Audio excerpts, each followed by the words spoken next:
Joe, good to meet in person. Nice to meet you also. Yes. So we didn't plan on the color coordination. We just happened to walk in together and find out that we both like blue and white combo. So that was a nice little surprise.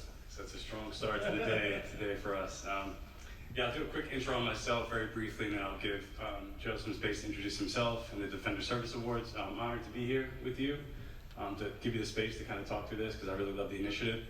Jason Rivas, Senior Vice President of New Business with GWI. Quick pitch on GWI, essentially a market research, consumer insights, audience insights platform. So if you think about your consumers across 52 countries in the world, we can probably surface some great data to help you make some data-driven decisions on demographics, psychographics, behavioral, those types of profiling points of your consumers. And I run the US new business team for them. But enough about me. Joseph is the PR Marketing Communications Manager for JLR. And so I want to kick it off with, I guess, a quick intro on yourself would be helpful, I think, for the group here, for the room. And then also maybe we'll dig into the mechanics of the Defender Service Awards, but maybe a quick intro and then a very high level on what the Defender Service Awards are, and then we can dig into some of the great details around it. Great. So thank you very much for having me today. I'm so excited to share an initiative that's near and dear to my heart. I'm one of the founding members of the Defender Service Awards, and this is actually our third year doing it, this initiative. You might be wondering, what is JLR? JLR is Jaguar Land Rover. We're in the midst of a little bit of a rebranding and really focusing in on the core brands that represent JLR, which are Jaguar, Range Rover, Discovery, and what I'll be talking to you about today is Defender. So I'm responsible for the overall PR and marketing communication strategy for these brands. And one of my favorite projects that we work on for the Defender brand is the Defender Service Awards. As I mentioned, this is our third year of the initiative. We're actually in the middle of the initiative right now. And a little bit about the history behind the Defender Service Awards. But first, from a show of hands, how many of you are familiar with the Defender? Okay, awesome. So just to kind of calibrate, Defender is our iconic SUV. It really started off the Land Rover brand from a heritage perspective back in 1948 with our series model, which then transformed to Defender. Defenders were actually here in the US for a brief period of time in the 90s.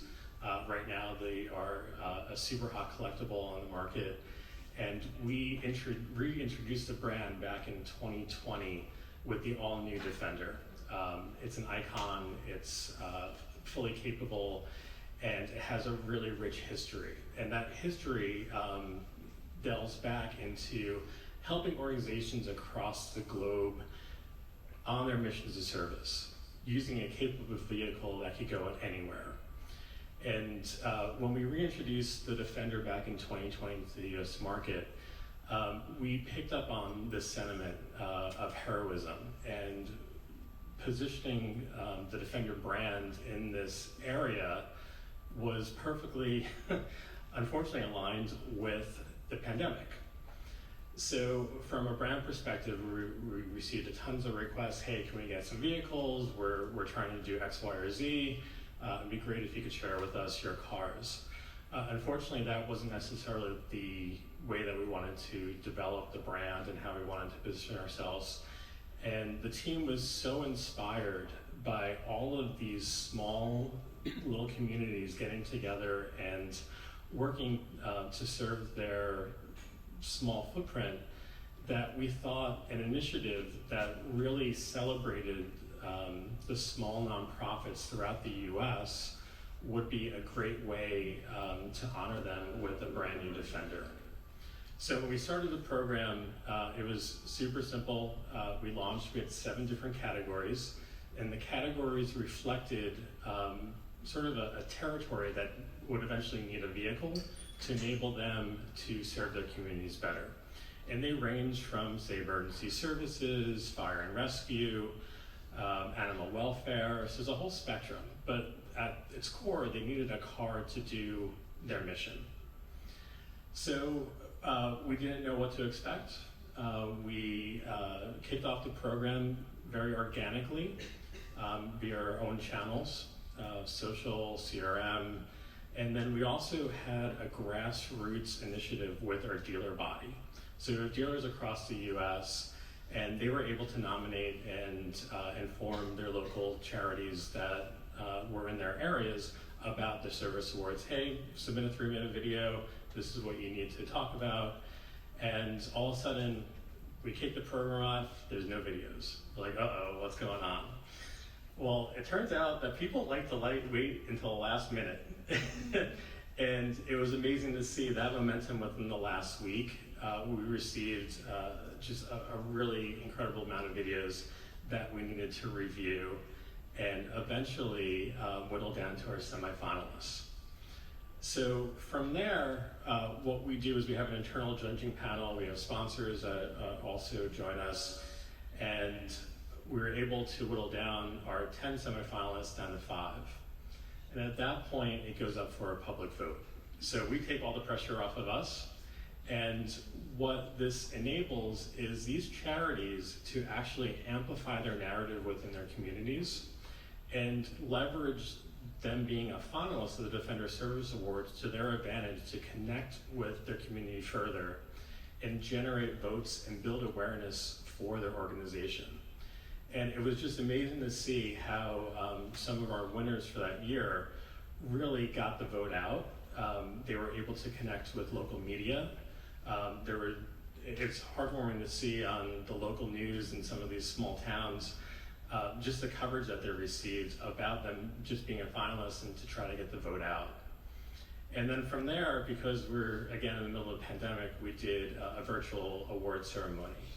And the excitement and sort of the passion that these nonprofits have when the Defender was just incredible. And that set the momentum going forward to year 2 and now year 3. Yeah, that's really great context and background, and I love when we spoke yesterday, we sort of talked about some of the little stories around some of these nonprofits that you're working with. So I guess I'd love for people to maybe hear about 1 or 2 that are particularly sort of interesting to you. Let's continue the trend of highlighting the great work that these nonprofits are doing. So what are 1 or 2 that kind of like struck a nerve with you and they're really doing some really great stuff for the community? Sure. So for the most part, all of them are just incredible organizations. To be a winner of this prestigious award is just, you need to be above and beyond what you're doing. But it's very much small footprint. And the amount of work that these people do as volunteers,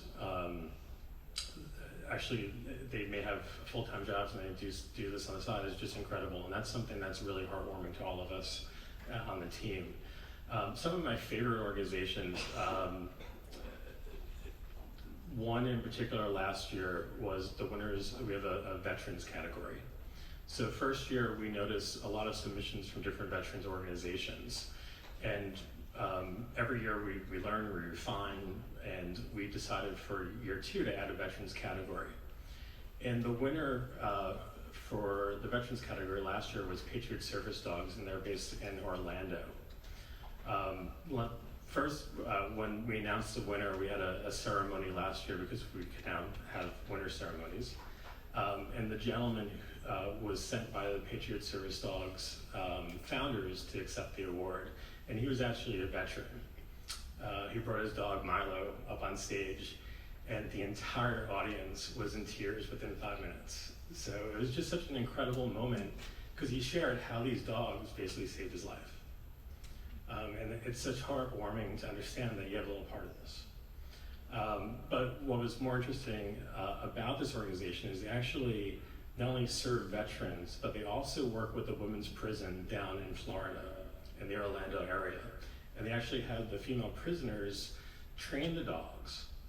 So the work that they do is just, it helps educate and help support these female prisoners, but then also these dogs with a purpose have just wonderful homes by helping support veterans in need, which is an incredible narrative. So that was a great organization. Another one of my favorites is a group out in the Hamptons, so it's a little bit local to us. And they were our first year winner for urban improvement. That's now morphed into a community services category. And it was a one-woman show, just a force of nature. And when we think of the Hamptons, we don't think of poverty, right? So you think about mansions, celebrities, wealth. But what we neglect to remember is that there's a lot of workers out there who support those homes from a gardening perspective, from just general infrastructure in the area. And these people live in hard conditions. The homes are filled with mold, just really sad and just really tough situations that a lot of these workers face out there. And so this woman was so moved because she was on a play date in her school, and her daughter had a friend come over, and the daughter's friend didn't have paper and markers. And that facilitated her to create this, the Hamptons Community Outreach. And what she does over the last few years is go out and she helps all these workers out in the Hamptons improve their homes, give supplies to the children. It's just an incredible narrative of what she does. And once we gave her this Defender, she has a trailer that matches the color, and she's able to deliver supplies, and she's leveraging it as almost a billboard for her organization. We see that many times. As a winner, you're able to customize your Defender with logos and wraps about your organization. And what's so great about it is we've heard time and time again that just the awareness of this vehicle coupled with the wrap generates tons of donations and tons of interest within their communities. And it's so great that they're able to, again, build upon this with their vehicles and either go further, go farther, create paths into areas that perhaps other vehicles can't get into because of its capability. Yeah, and you can see the passion coming through that you have for the initiative, which is great. Which leads me to my next question, I guess. You know, it's interesting because clearly you're passionate about the initiative and probably the people around you who are executing on it. I guess, how have you seen it impact the broader sort of employee population? We talked, Kenneth was talking about sort of the external ROI and, business, financial, but I imagine working for a brand that's connected to such a strong purpose and initiative probably impacts internal employee morale, engagement, sort of things. I guess, how have you seen that play out in terms of people, this resonating internally inside JLR? So as I mentioned, we have a dealer network across the US. So we leverage them in order to generate that one-to-one connections within their community. So if they knew of an organization that fit one of our categories, they would reach out to them. They would say, hey, this is the Defender Service Awards, why don't you apply? What's interesting is from an employee base, so we're located in Mahwah, New Jersey, which is about 45 minutes north of here. Small group, there's about 230 of us in the office. And what we created was, first, very simple. We gave them social content to post on their channels. That was year one. Year two, they got a little bit more engaged. We had different activities around the company to talk about it and to share some of the stories of the winners. But this year we decided to really focus in on how we can engage our employees and have them feel connected and be a part of this. So as I mentioned, we have a ton of submissions in. We have semifinalists per category, and we judge them. So the judging is done internally through executives, through some of our sponsor partners. And this year we actually divided all of the categories up across departments. And we created lunch and learn scenarios that the teams would watch the videos and judge them as a group and be one of the inputs into the end judging panel. And they would represent their team on the judging panel as well to provide some insights of their thoughts. And it was just a great way to build that momentum internally and have them all engaged in this initiative and almost feel like they have a part of it. So we're gonna continue that for next year as well.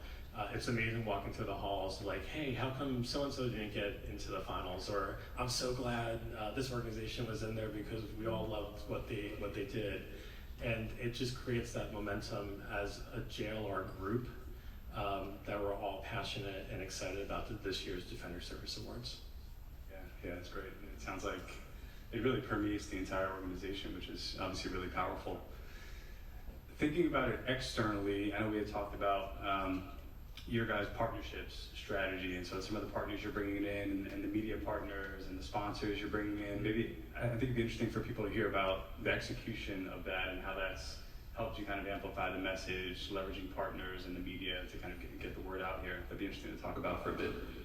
So for the first year, again, it was 100% organic. We leveraged our dealers, we leveraged grassroots, we leveraged our employees, all of our own channels from CRM, email, website, social, you name it. So what was great is after year one, we then had the vehicles in use. So we thought this would be a great opportunity to showcase an organization or two how they're leveraging their vehicle. And it's not necessarily just a focus for us on the Defender world, but it's more of an opportunity to showcase this narrative of the larger program and how these nonprofits are doing incredible work within their community, and the Defender is just a third character in this. So our first year, we did two short video pieces. We partnered with Outside Magazine. They're a really good partner for the Defender world, and their audience really connects with the content. So we did a video piece from Wolfe County Search and Rescue. They're up in Kentucky, and they showed how they use the Defender to go to these more remote places that they couldn't get to before in order to rescue folks who were trapped in Wolfe County, Kentucky. The other group was New York Marine Rescue Organization. They're actually out in Riverhead, and they're a turtle and marine rescue organization. And what they do is rehabilitate wounded animals, turtles, seals that wash up on shore. So they need a vehicle that's going to get them out in the sand, that's going to get them to certain remote places out on Long Island, and then also take these animals back to their center to rehabilitate them, and then eventually release them into a little bit warmer climates. Sometimes they actually go down to North Carolina or South Carolina to release the animals. So it's a great narrative to highlight what they do, but then also to show what the Defender is doing to help them. Yeah, that's great. And we also talked about just continuing that partnerships piece. I know, is it Chase who's one of the bigger partners in Animal Planet? Maybe just interesting some of the roles those big orgs play. The first year was great. We gave away Defender, but again, we're trying to make this and grow this initiative further. So year two, we brought on partners to provide monetary donations to these organizations and even to the finalists. So Chase is our captive auto lender. So we do business with Chase, and we thought they would be a great partner in order to provide some funds to all of the finalists. So even if you're a finalist in the Defender Service Awards, you get $5,000. So they committed $125,000 last year. This year, we added a new category, and then we actually brought on Warner Brothers Discovery as a premier sponsor, and they're giving away $2,500 to each of the finalists. So in total, if you're a finalist, you get $7,500. $7,500 to a lot of these nonprofits is a game changer. We had a submission this year of an animal rescue in the Midwest whose vehicle got stolen. Their only means of transportation was a large van. It then was burned. They replaced it with another vehicle, a small transport van, which then got totaled to an accident. And so this was just an incredible organization. They're doing so much good for their community, but they're in desperate need, and they don't have the funds as some large nonprofits have in say New York or metro areas. And so $7,500 for them is going to go a long way. And it's great that we're able to at least provide that monetary fund to the finalists. And then ultimately, we have category sponsors. So as I mentioned, we have 6 categories this year, and we partnered with different organizations ranging from Pelican to Outside Interactive. We have some other great organizations that join us on this journey. and they're giving away $25,000 to the ultimate winner this year for their category. Yeah, it's so interesting. And really so many great stories and little vignettes behind all these awards, which is really powerful. I guess, we see some data from our own research around, and I'm sure this is all done because it gels with the ethos of the brand and the origin and all that story. But Kenneth had talked about the ROI sort of externally in the marketplace, and obviously it's generally known, I think, that consumers think about brands and are more likely to maybe engage with them or purchase from them if they support social causes, and that's important to especially younger generations, I guess. Have you seen that play out a bit? I guess, have these initiatives sort of helped you guys tell a better story or differentiate yourselves from the competition, other automakers? I guess, how do you think about the ROI in that sense? Or maybe you don't, but I'd be curious to hear how the board thinks about that. So the reason behind our service awards was not to sell cars. It was purely an initiative that fit with the Defender world and its long-term heroic legacy. What is great is that we're seeing in building these nonprofits within their communities and building maybe awareness in that way. So the example that you just shared about your local community nonprofit being part of our finalists this year is just a little nugget. I mean, and ultimately it's sort of that word of mouth or grassroots that I think is really impactful. And I think that's, for me, probably the most rewarding. When I look at ways that we can amplify, because we have such great content off of this, there's so many wonderful stories and there's so many great initiatives that each of our winners for the past 2 years are doing with their vehicles. So for me, it's a great way to create new content and to then share that out externally. But from a budget perspective, it's way below $1 million. It's a very small program, but it's great to see the impact that it has for these nonprofits. And then it's nice to see the connection to the heroism of the Defender brand and how we're building that and establishing that up here in the States. Yeah. It really helps you create sort of a richer, multi-dimensional kind of brand story, which is obviously powerful, and there's, of course, ROI there. I guess maybe a final question before we open it up for questions from the audience, but I guess for people here in the room, maybe thinking about their orgs might be doing something, around building the brand, around building a purpose-driven brand, or maybe the org isn't doing something and they're thinking about how do I get an initiative up and going? I guess maybe it'd be interesting to share some learnings from getting something off the ground as recently as a few years ago. What have you learned? What can people learn from your experience here in the room and kind of take away in action inside their businesses? So just from the super simple beginnings of this, it was like 4 people in the room talking about what can we do, into growing this into a really incredible platform, and building that awareness for the Defender Service Awards. We're building every year. We're learning from the year prior.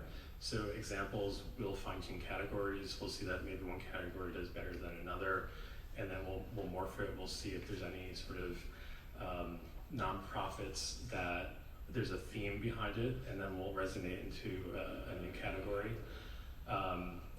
The connection with the partners has been incredible, because they want to be involved with their brand, which is very humbling. But then the fact that they're able to make the donation directly to these nonprofits, and they're building connections as well. So example with the category sponsor from Pelican, last year they gave all of the winners Pelican cases, and it just creates a goodwill and support that they have for all these organizations as well. So I think it's a lot of test and learn. There's things that we're learning every day, whether it be the way that we administer the program, making it easier for the finalists, the way that we promote it and create narratives surrounding it. There's lots of opportunity, and we're hoping to continue this momentum and really grow year over year and to create a very prestigious award off of the Defender Service Awards. Yeah, that's great. Thank you, Joe. I'm sure there's probably questions from the audience. I think it might be a good time to open it up, see if there's some questions for Joe. So Andrea from Ad Marketplace. Joe, would love to hear you talking about you want it to continue to grow. What do you think you need for it to do that internally and externally? And then what's your 5-10 year vision for it as well? So looking at these partner relationships, I think is a great avenue to grow and develop, because they come to the table with money.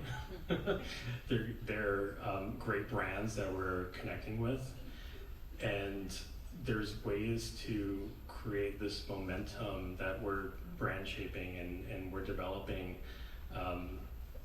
this Halo initiative for the Defender brand that has implications not only for how people see and view the Defender here in the States, but then also as a standalone initiative, how do we create this program that's prestigious, that there's a award recognition behind it, and creating this momentum to build that up as well. Because ultimately what we want to see is let's give away more Defenders, let's give away more money, and let's create a narrative that, wow, you were a Defender Service Awards winner, you must be doing great within your community. Let me learn about you.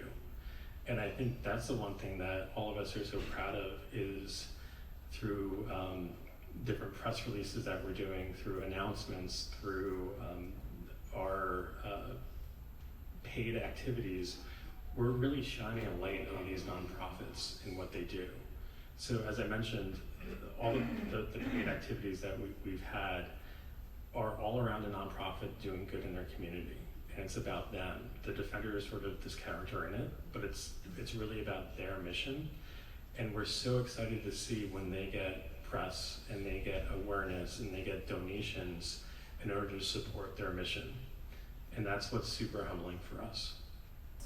To piggyback on that question, an easy way, I say easy in air quotes, to build scale for this, especially for the partners and the sponsors, could be a media element. Have you thought about turning it into a television show? So it's a great thought. And we have thought about, especially with some of our partners that came on with Warner Brothers Discovery, for example, how do we build this? How do we create more of a story and content off of it, and the excitement of, for whether it be from the finalists to the awards ceremony, and then what they do with the vehicle after. It's definitely has been tossed around.